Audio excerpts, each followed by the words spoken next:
Hey guys, check it out. You know that this is a Lexus, and by now you probably know that this is the brand new 2022 Lexus LX 600.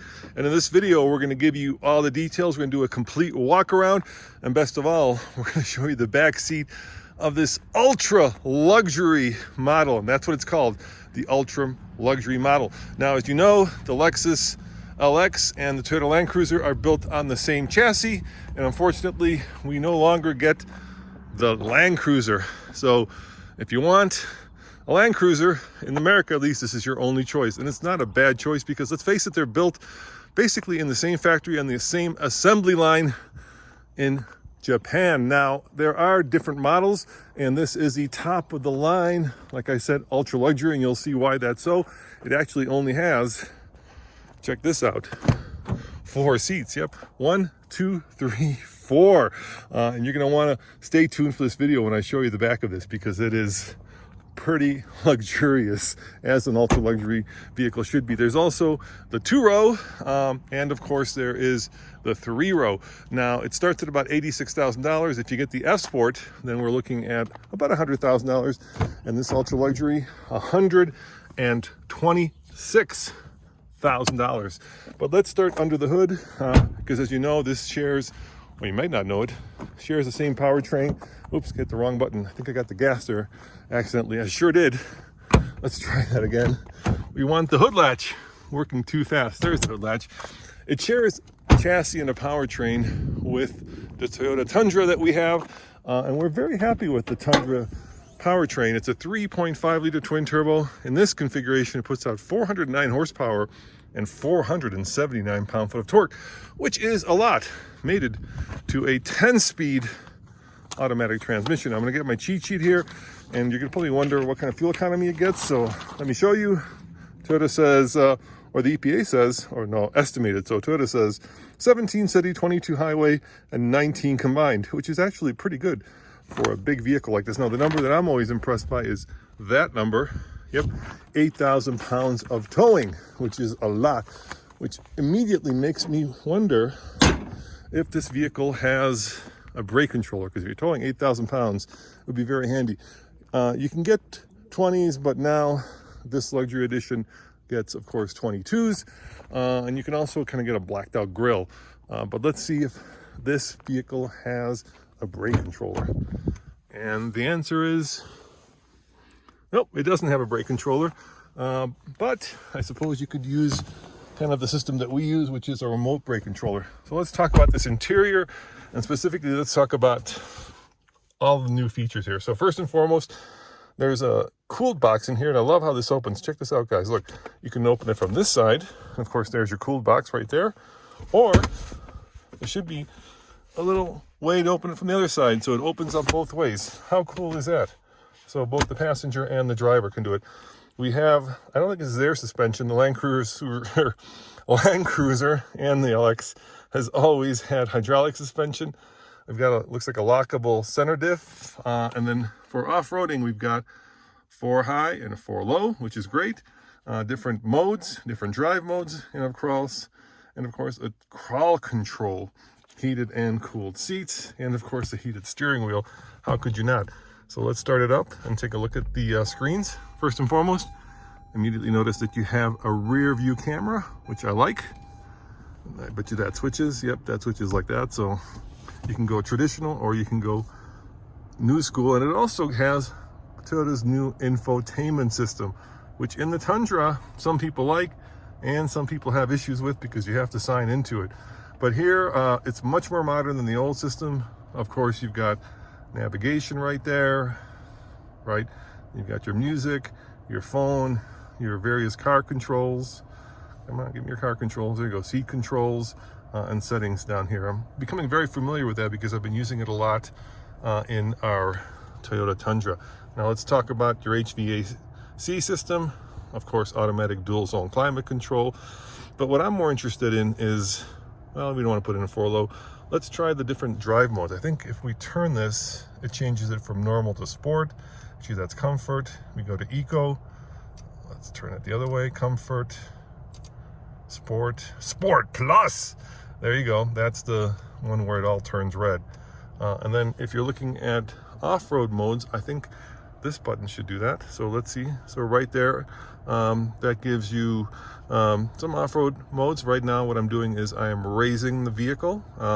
It has a standard ground clearance height of 8.9 inches, and the suspension goes up and down 4 inches, which is really good. So you can make this obviously as tall as needed or as low as needed, given the different terrain that you're on. And then of course you do have crawl control right there. And I like these little, you should become ubiquitous now, kind of indicators which tell you, when you're braking, accelerating, and of course your angle of approach, departure, and in this case, your left to right angle. So yeah, it's pretty cool stuff there. Keep it in automatic mode, and then dual zone, like I said, climate controls. If you're curious what the key looks like, there's what the key looks like. And of course, being a Lexus, there's a sense that they did put a lot of time and effort. I like this diamond stitch pattern into the interior design. Everything I touch feels expensive. Nothing feels cheap or plasticky. Paddle shifters, full controls here, which are real buttons, not those haptic controls. I think that's really cool. Of course, memory seats, and then in here, outside temperature, height adjustment, fuel gauge, water temperature, oil temperature, and then let's mess with the cameras a little bit. So there's one view, that's the one out the back, but I'm sure that this is also changeable. So let me see if I can change this.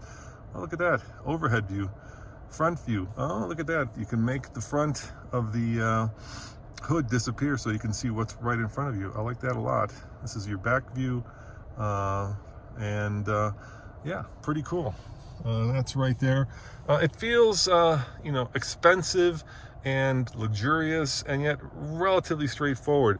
I commend Toyota for including a lot of buttons and letting me still do things the old-fashioned way. Sometimes a lot of the new technology has gotten to be technology for the sake of technology. Now, for a $126,000 car, I'm a little surprised you only get a pretty small sunroof. I would have thought you'd get a big sunroof.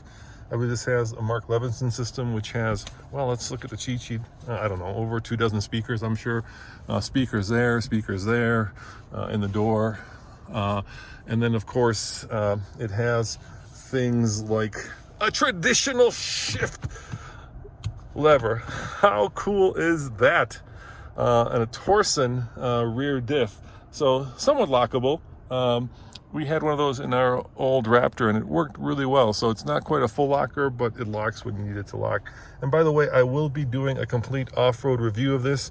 Lexus is letting me take this off-road tomorrow, so that's going to be on TFL Off-Road. And by the way, if you want to really deep dive in this, we're doing a great podcast called TFL Talk. Check it out. You can get mine and Tommy's and Nathan's thoughts on all the cars that we're reviewing, and that's a real deep dive. But let's keep going and talk about the back seat of this car, because that's really where the magic happens. So I'm going to leave it on, and I'm going to get in the back seat. I'm going to show you what the Ultra Luxury Edition gets you. Now, if you're wondering what this competes against, it's cars like the Land Rover, actually Range Rover Autobiography, right? That's the top of the line. And the new Range Rover starts at considerably more money than this. But before we go to the back seat, let's see what's back here. Let's see if I can open this. I didn't bring the key. Oh, I can't open it. That's good. So let's see how much room you get back here. Quite a bit of room. Yeah, there's no shortage of room back here. You could definitely throw a bunch of suitcases, because keep in mind, this can be a 7-passenger car. The rear tire, I believe, is still, this is just your toolbox.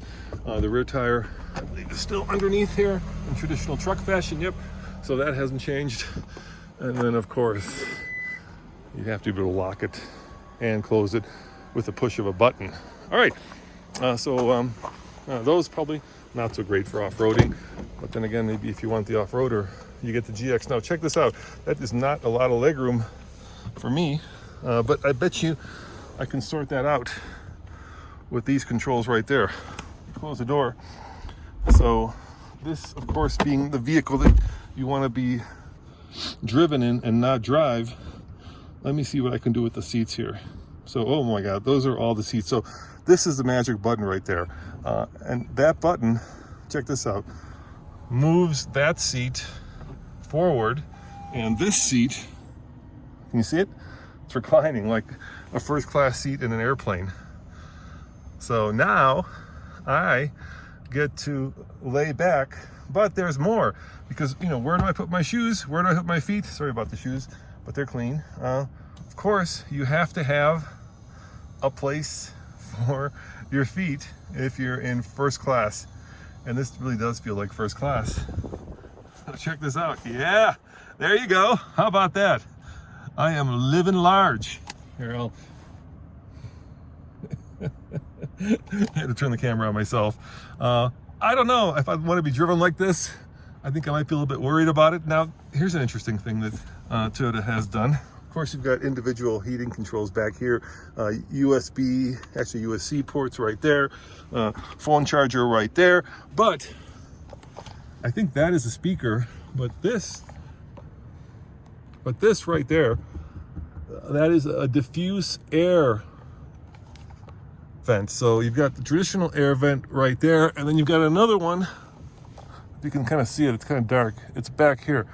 You can kind of see my finger trying to change it.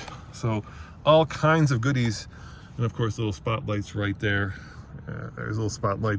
So if you need to read, and then if you want to put it back, I'm gonna put it back here. So there it goes. It's going back up. Now seat is coming back, and now I'm back to regular driving position. And yeah, that is pretty luxurious. And then you hit the seat button here. Come on, seat, left, right, passenger. Let me go back. You also have, of course, climate for the seats, so heated and cooled seats. And this is one of my favorite buttons right there, the relaxation. So you can get a full body refresh. You can do the full body stretch and the full body simple, shoulder, lumbar, lower body. Basically, it's massaging seats. So it shows you the different pressure points that it's applying. And I can feel those happening right now. So if you love massaging seats, this car has got you covered. Yeah, now I feel like I have made it as a car reviewer, because this seat is just doing a wonderful job of taking all the stress out of my daily life. Okay, there's not a lot of stress in my daily life. Another, not a cool box, another container here. Once again, I bet you, nope, this one only opens one way. So, well, maybe it doesn't. Nope, opens both ways as well. So there you go, both ways. And then a little extra cubby hole down there. Your Mark Levinson speaker right here. Of course, what car would this be without the privacy shades? Another vent back here. Real wood, I take it, right there. Just, a lot of, let me bring the seat back, a lot of luxury features. And of course, over here, if I can recline that, these are my little light controls. Let's turn those off. Go back to home. Let me see if I can get my seat back. So let me push the seat back. I don't know how I get it back. Go like this. So I can bring the seat back. Here comes the seat, full control. Keep coming. Come on, seat, come on. Oh, no, wrong button. And then, of course, you've got your complete control that you have mirrored over there. So let's see what we can do here. So you can control your music choices, the usual stuff, source, where you want your music. It's pretty cool. Right now, driving impressions are embargoed until later in the month, so I can't really talk about how it drives, but we are going to take this car off-road. Let me turn off my massaging seat here. It's getting a little too much. Come on, turn off the seat. I'm with the right seat. Oh my, a lot to do there, a lot of things. Anyway, I am going to take it off-road if you're curious to see how it off-roads, and we are going to do a complete driving review, but that review won't happen until the end. Yeah, it's so quiet, so many seals, you have to just gently, and there goes the air suspension, it just lowered itself. But that review is coming more toward the end of the month. Let me see what the embargo is. I'll tell you exactly if you want to know how it drives. And if we get it to Colorado, which I hope we will also tow with it. So we're looking at January 21st, 7 a.m. Eastern is the embargo date. Before we finish this video, let me kind of talk about some of the design features. Of course, you've got the traditional spindle grille, and like I said, you can get this completely blacked out. I do love these little, I don't know, Acura would call them jewel-eyed, with these little tiny I suspect they're LEDs. You've got a little bit of a Lexus right there. And then from a profile standpoint, I really do like the way that kind of just is very bold and then very sharply raked. It's a really good look. And of course, the back has a lot of distinct Lexus styling elements, with the biggest one being now that you get not only this bar across the back, that's something that the manufacturers have all begun to do, but the word Lexus boldly embroidered, well, it's not embroidered, boldly displayed on the back of the vehicle. And no fake exhaust, real exhaust. Thank you, Toyota. Mud flaps, of course your sensors, a little L for Lexus, and these little aerodynamic aids, shark tooth antenna, always love those. Check out the suspension here, I'm sure it's independent, big old brakes, and these should be 22s, right? Let's see, where's my size on these guys? They're Dunlop, Grand Trex. Where's the size? Come on, Dunlop, where did you hide the size? Yeah, so 265/50 are 22, so they are 22s. I was not wrong about that. So let me know in the comments below what you think of this latest LX. Do you miss the Toyota Land Cruiser, which of course this is based on? Let's see if there's any skid plates down here. Doesn't look like it. Looks like there's a couple aerodynamic aids there, but I'm not seeing any skid plates. Do you miss the Land Cruiser, or are you happy going with the Lexus version of it? And what do you think of the new interior? Is this something that you think is luxurious, or is it stodgy? Of course, Lexus embroidered, that one I got right, in the headrest. As always, this is Roman saying thank you for watching. And remember, come back on January 21st, I believe, when I get to do the full off-road review, and we'll see how $100,000+ vehicle does off-road. It's always a little daunting. See you guys next time. Thank you for watching. Ciao.